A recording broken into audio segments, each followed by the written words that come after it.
English എക്സാമിന് ഷുവറായിട്ട് ചോദിക്കുന്ന ചോദ്യമാണ് എഡിറ്റിംഗ് എന്ന് പറയുന്നത് അല്ലേ. സോ അതിൽ നമുക്ക് എഡിറ്റിംഗ് ചെയ്യുന്ന ടൈമിൽ ശ്രദ്ധിക്കേണ്ട കുറച്ച് കാര്യങ്ങളാണ്.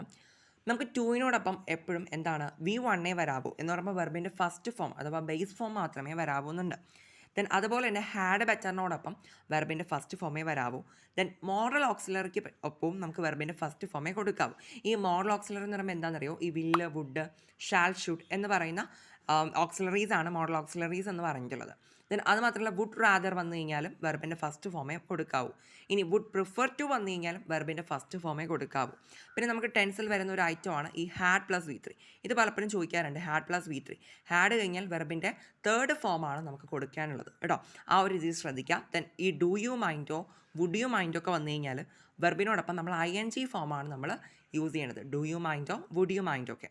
പിന്നെ നമ്മൾ ആർട്ടിക്കിൾസ് ശ്രദ്ധിക്കുക. ആർട്ടിക്കിൾസ് എ ആൻഡ് ദ എന്ന് പറയുന്ന ആർട്ടിക്കിൾസ് നമ്മൾ നോക്കേണ്ടതുണ്ട്. അതിൻ്റെ യൂസേജ് കൃത്യമായിട്ടാണ് വന്നിട്ടുള്ളതെന്ന്. പിന്നെ നമ്മൾ സ്പെല്ലിംഗ് നമ്മൾ നോക്കണം. അത് മാത്രമല്ല ഐ വുഡ് റാദർ ഇതെന്ന് പറയുമ്പോൾ നമുക്ക് പലപ്പോഴും കൺഫ്യൂഷൻസ് ഉണ്ടാക്കുന്നൊരു ചോദ്യമായിരിക്കും. ഐ വുഡ് റാദർ യു വന്നു കഴിഞ്ഞാൽ നമുക്കറിയാം വുഡ് റാദർ വന്നു കഴിഞ്ഞാൽ വെർബിൻ്റെ ഫസ്റ്റ് ഫോമാണ് നമ്മൾ യൂസ് ചെയ്യേണ്ടത്. പക്ഷേ ഐ വുഡ് റാദർ യു ഈ ഒരു ഫോർമാറ്റിലാണ് നമുക്ക് തന്നിട്ടുള്ളതെങ്കിൽ വെർബിൻ്റെ സെക്കൻഡ് ഫോമാണ് അഥവാ V2 ആണ് നമ്മൾ അവിടെ യൂസ് ചെയ്യേണ്ടത്.